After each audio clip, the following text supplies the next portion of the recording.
I have yet to meet a person in Minnesota that is hungry. Yet today.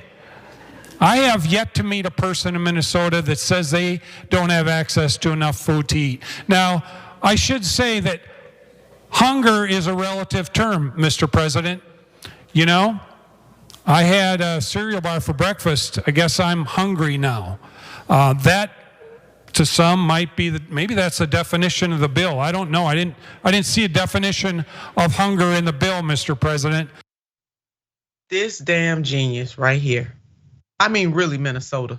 Seriously, that was Minnesota Republican State Senator Steve Drazkowski saying he has yet to meet a person in Minnesota that is hungry. You need to get out more. Guess he doesn't get out much. Put up his smug shot. We just saw him in the video, but I want you to see this. Look at this man right here.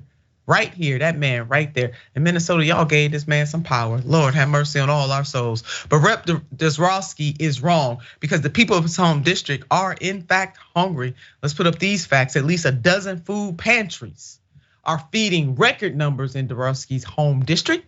The Lake City food shelf had 8 families come in during just the first half an hour on Thursday. It often sees between 20 and 30 families in a day, more than 100 in a week. That number is up considerably in recent years. You know why? Because of the damn pandemic exacerbated the suffering that people were already facing. This man right here, he shouldn't even be in the Senate because he hadn't met anybody. That means he's not talking to his constituents or getting out in the state. Now, statewide, there were a record 5.5 million visits to food pantries in his state. Now, how do we know that on Unbossed? And this genius doesn't know it. Last year, up from 1.9 million in 2021. Did y'all hear me? 5.5 million. And that's up from 1.9 million in 2021. The backlash was bad enough to the rep's comments that he decided to use it as a fundraising moment like all of these grifters do. Here's what he sent out to his supporters, the nerve. The media is at it again. I dare challenge the far left Democrats about the food fraud happening in Minnesota. What did they do? Use their partners in the media to slam me. Can you help me fight back? Liberal media can't handle the truth about our free food program. But of course, he doubled down on this nonsense. Take a look. I don't know. I know there's a big desire to have government be the center of people's universe and even feed them. Next, of course, we're going to probably want to clothe them and give them cars. Oh, we're already doing some of that. But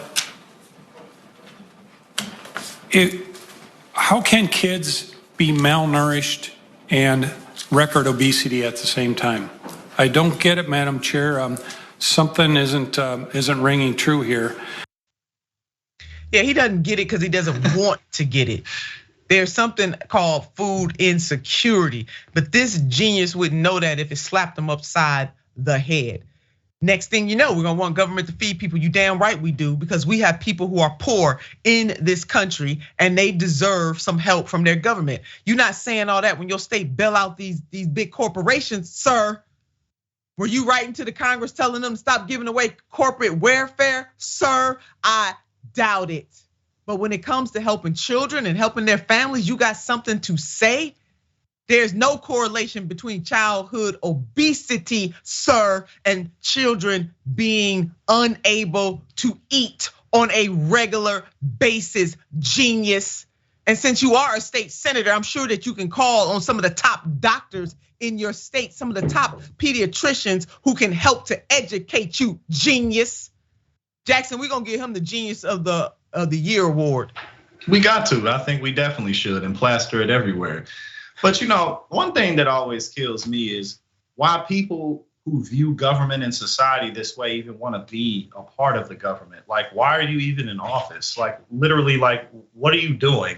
And then on top of that, the idea that because maybe there's a higher percentage of obesity in America, that is a true fact. But what about everyone else? You know what I'm saying? Like, that little small percentage in the pool doesn't, vacate the rest of everything that's in the pool. But this guy knows that hungry people exist. He just doesn't care. And in his mind, the people who are hungry, they're either black or brown, or if you're white and you're hungry, you really must have messed up. I mean, because come on, this is America. You feel me? Like, so that's not what it should be. But outside of that, another thing that kills me is people who are always talking about the liberal media, because you stood up for something so grand and so holy, not feeding children. That's the hill you want to die on. But it's like they're always calling everyone else snowflakes, but they're the ones who can't handle being attacked or can't handle criticism. Like, if you're going to be in the public eye, people are going to criticize you. Some of the criticism is legitimate. A lot of it's going to be stupid. Like, people criticize me all the time, and I'm not even like widely well known, but people go like, oh, look how he looks and how he talks and stuff like that. You know what I'm saying? So he's just riding off the coattails of media hype, and he's really just a dumb loser. But people voted him in office, so he has power. Yeah, they did. What does that say about them, Jackson? This is really a shame. And I wonder if his constituents truly knew that this man was standing up, railing against feeding children, if they would think that that was okay. I would like to think that they would not think that that was okay.